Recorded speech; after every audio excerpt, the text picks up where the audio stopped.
The reason you keep starting new things instead of finishing old ones isn't because you're creative or ambitious. It's because you're scared. You're scared that if you actually finish something, it might not be as good as you imagined. You're scared that people will judge your completed work.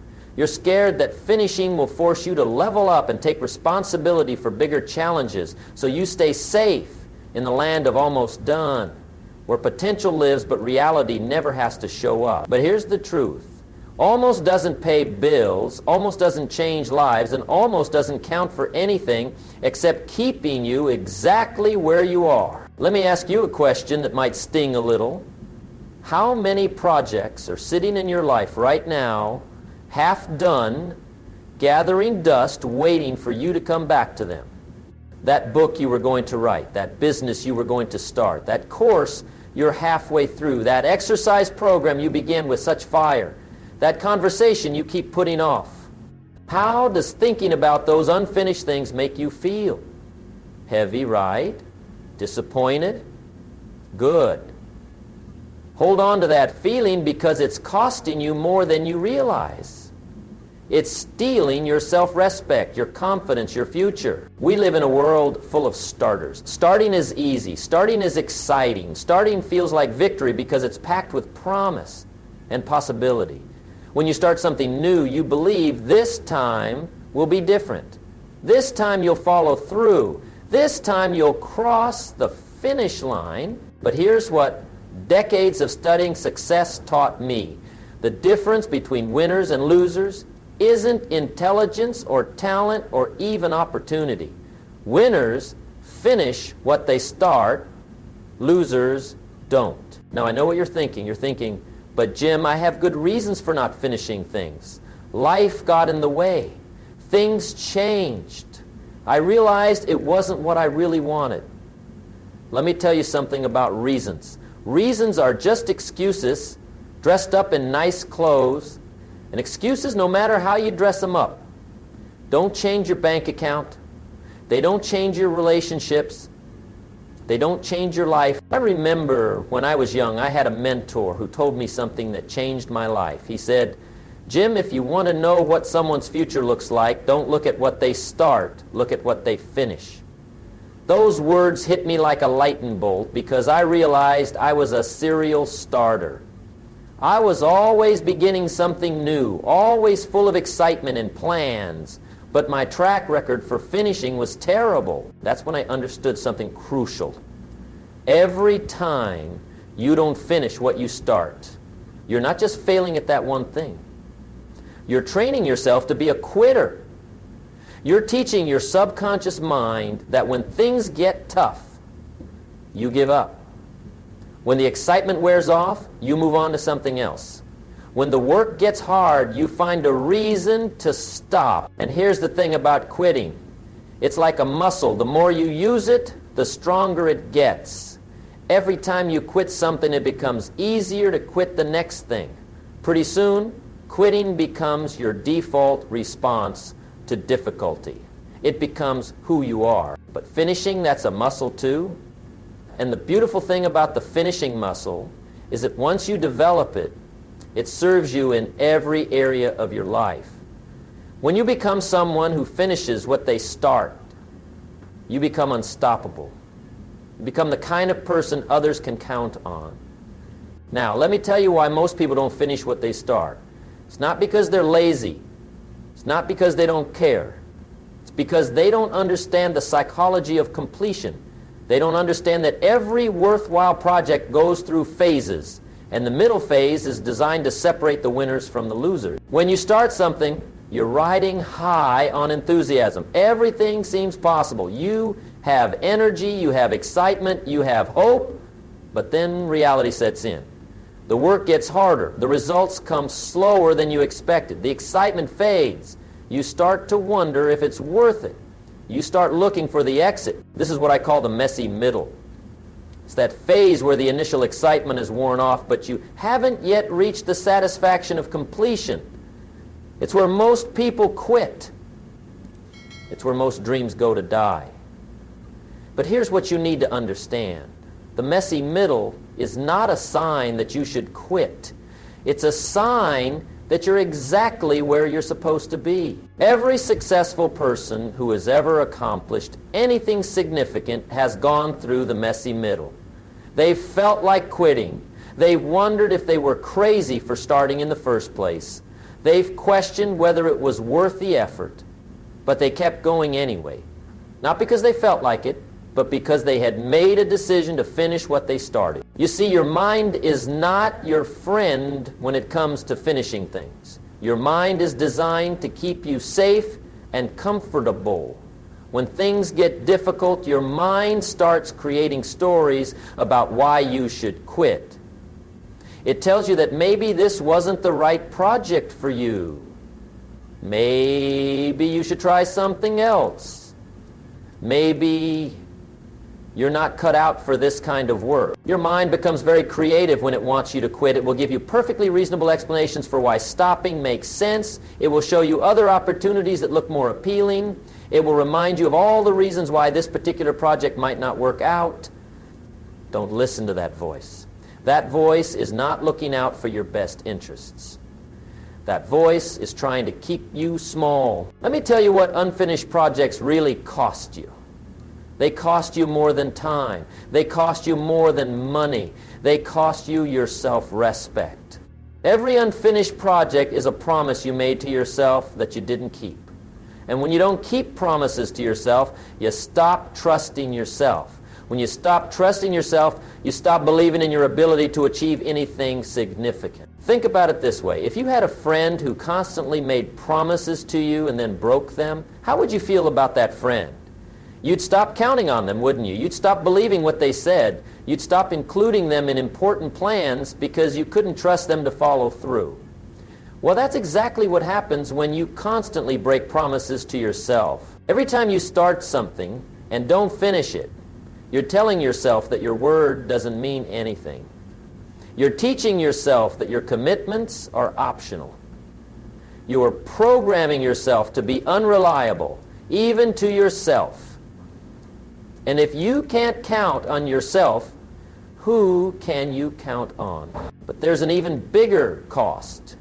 Unfinished projects create what I call psychic clutter. They take up mental and emotional space. They're always there in the background, reminding you of what you didn't do.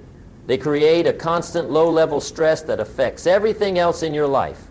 You can't fully commit to new opportunities because part of your energy is still tied up in all the things you started but never finished. I once knew a man who had started 17 different businesses over 20 years. 17! He was always excited about the next opportunity, always sure that this time would be different. But he never stuck with any of them long enough to make them successful. By the time I met him, he was broke, depressed, and his wife had lost all confidence in his ability to provide for their family. He had become a professional starter and a professional quitter. The tragedy wasn't that he lacked ability. He was intelligent, creative, and hardworking when he was excited about something. The tragedy was that he had trained himself to quit whenever things got difficult. He had developed such a strong quitting muscle that he couldn't stick with anything long enough to see it through to success. Don't let that be you. Don't let your life become a graveyard of good intentions and unfinished dreams. Make a decision right now that you're going to become a finisher. Make the decision that when you start something worthwhile, you're going to see it through to completion no matter what. Now, I'm not saying you should finish everything you start. Some things should be abandoned.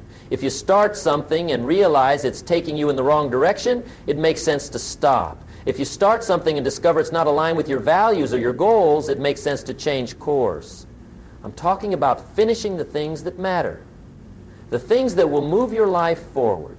The things that align with your dreams and your values. So how do you force yourself to finish what you start? First, you have to make it harder to quit than to continue. You have to create consequences for quitting that are more painful than the discomfort of pushing through. Tell people what you're going to do. Make public commitments. Put money on the line. Create accountability systems that make it embarrassing to quit. When I decided to become a speaker, I booked speaking engagements before I felt ready. I committed to dates and venues and audiences before I was confident in my ability to deliver. Why? Because once I had made those commitments, I had to follow through. The fear of disappointing people and damaging my reputation was stronger than my fear of not being good enough. Second, you have to break your big finish line into smaller finish lines. Instead of focusing on the entire project, focus on the next milestone. Instead of thinking about writing a whole book, think about finishing the next chapter.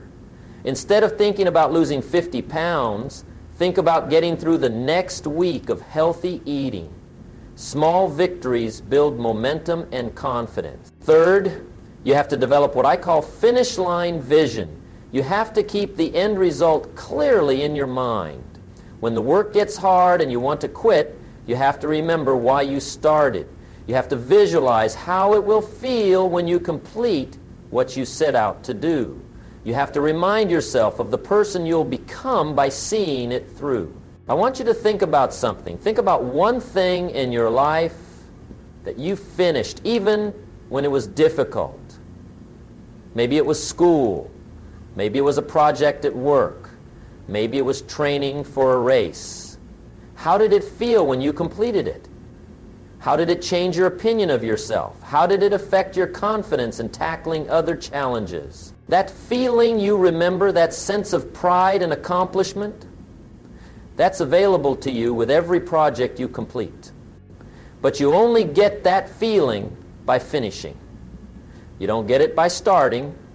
You don't get it by making progress. You only get it by crossing the finish line. Here's what I've noticed about people who consistently finish what they start. They don't finish because they feel like it. They finish because they've made finishing a non-negotiable part of who they are. They've decided that their word means something, especially the word they give to themselves.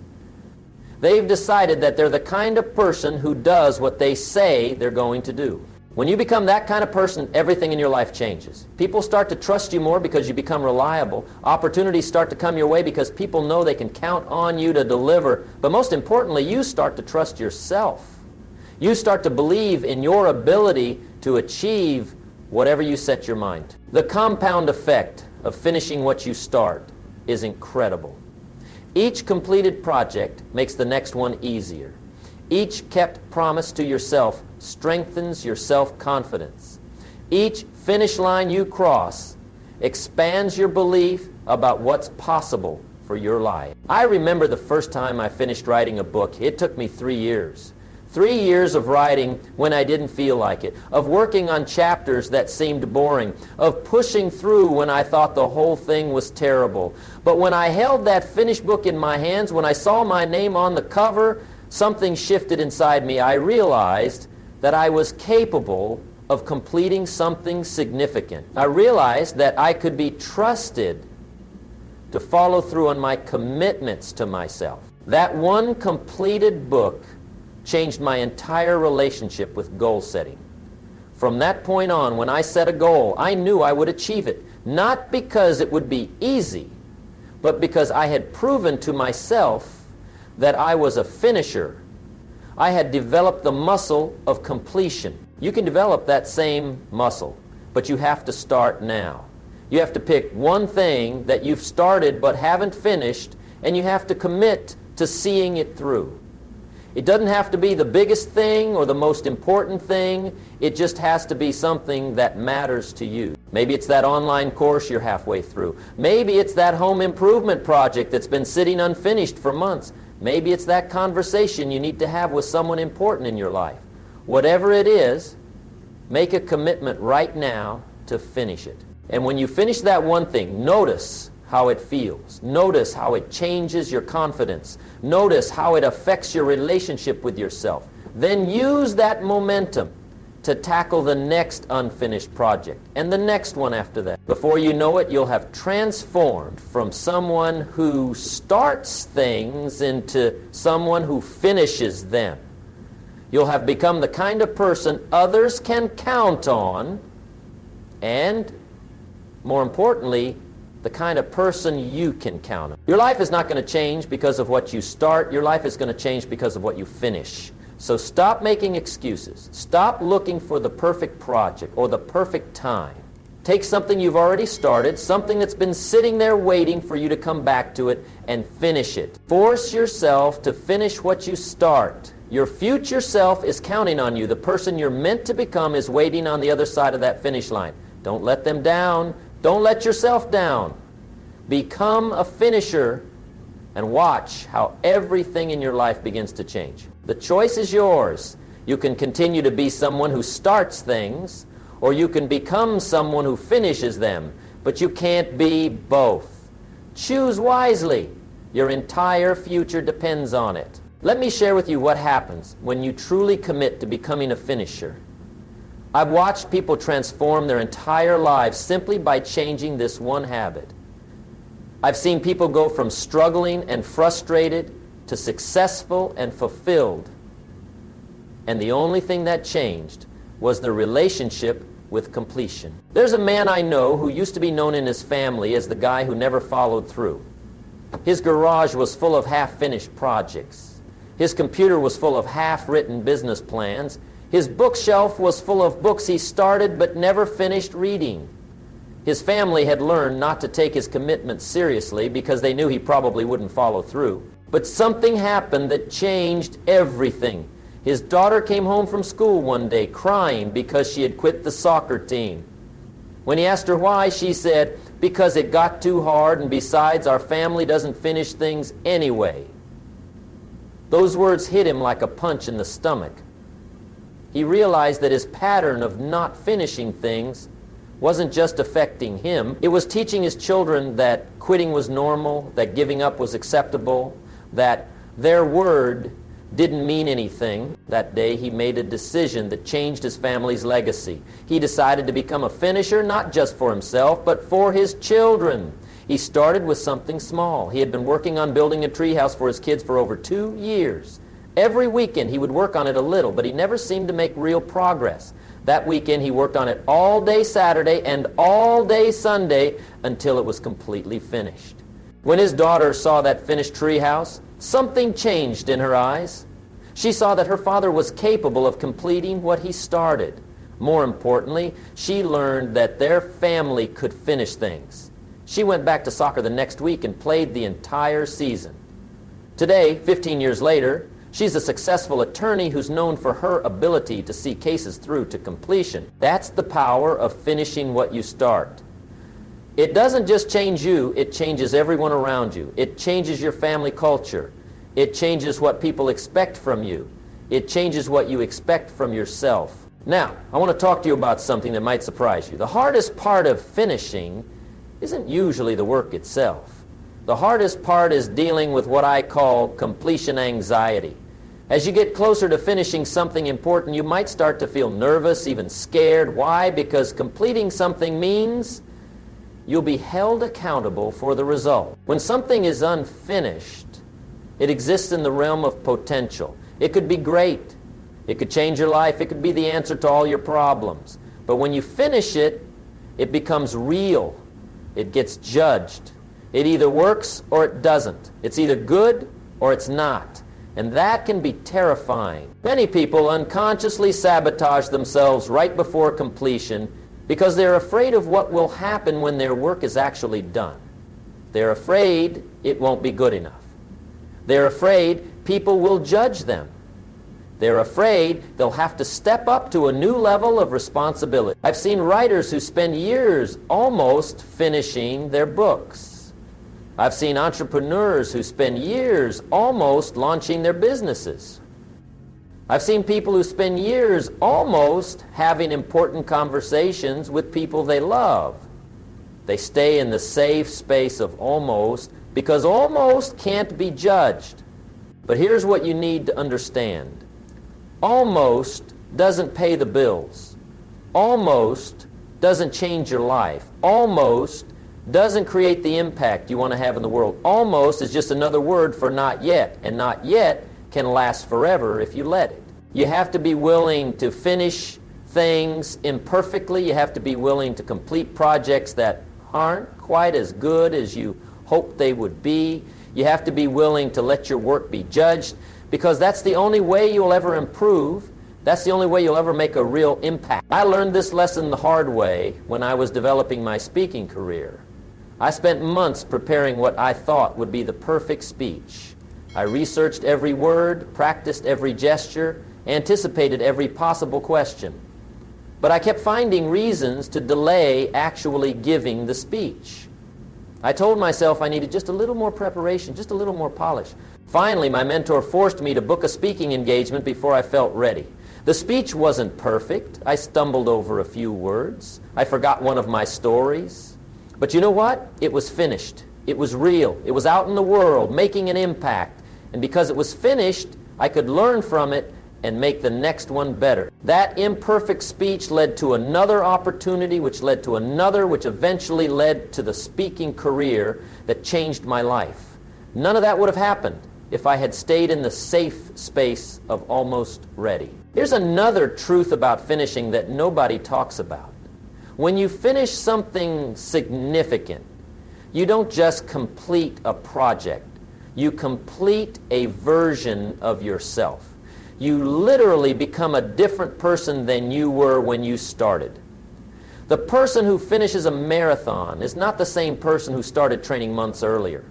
The person who finishes writing a book is not the same person who wrote the first page. The person who finishes building a business is not the same person who had the initial idea. Finishing transforms you. It teaches you things about yourself that you can't learn any other way.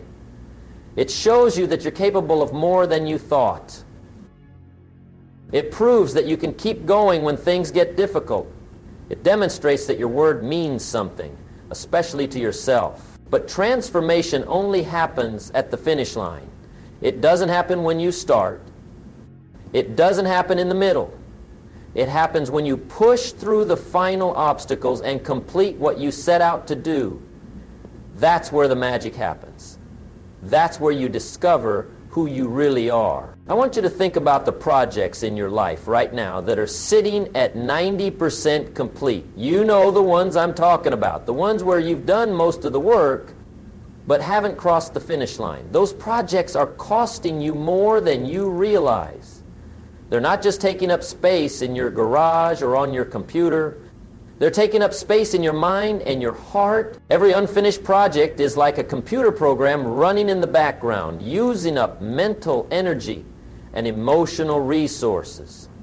You can't fully commit to new opportunities because part of you is still connected to all the things you haven't completed. It's like trying to fill a bucket that has holes in it.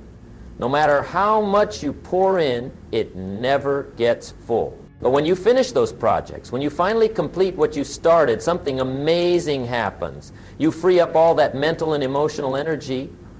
You can suddenly see new possibilities that were invisible before.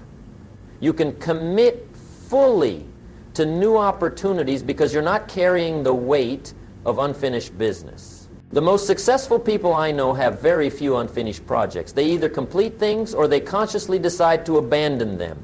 They don't let things linger in that expensive middle ground of someday I'll get back to it.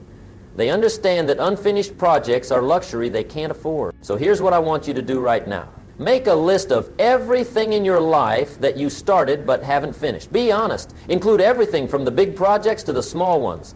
That book you've been meaning to read, that course you're halfway through, that conversation you've been avoiding, that room you've been meaning to organize, all of it. Now look at that list and make a decision. For each item you have three choices. You can commit to finishing it, you can consciously decide to abandon it, or you can delegate it to someone else. But you cannot leave it in limbo.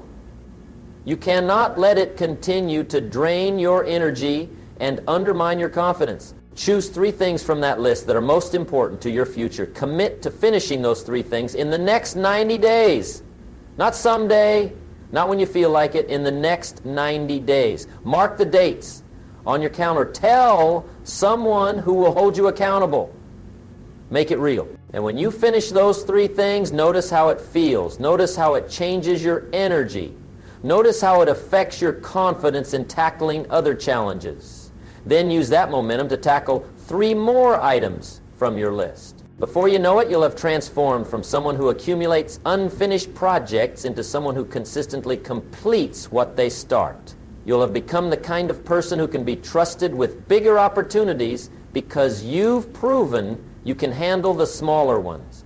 Remember, your reputation is built one completed project at a time. Your confidence is built one kept promise at a time. Your character is built one finish line at a time.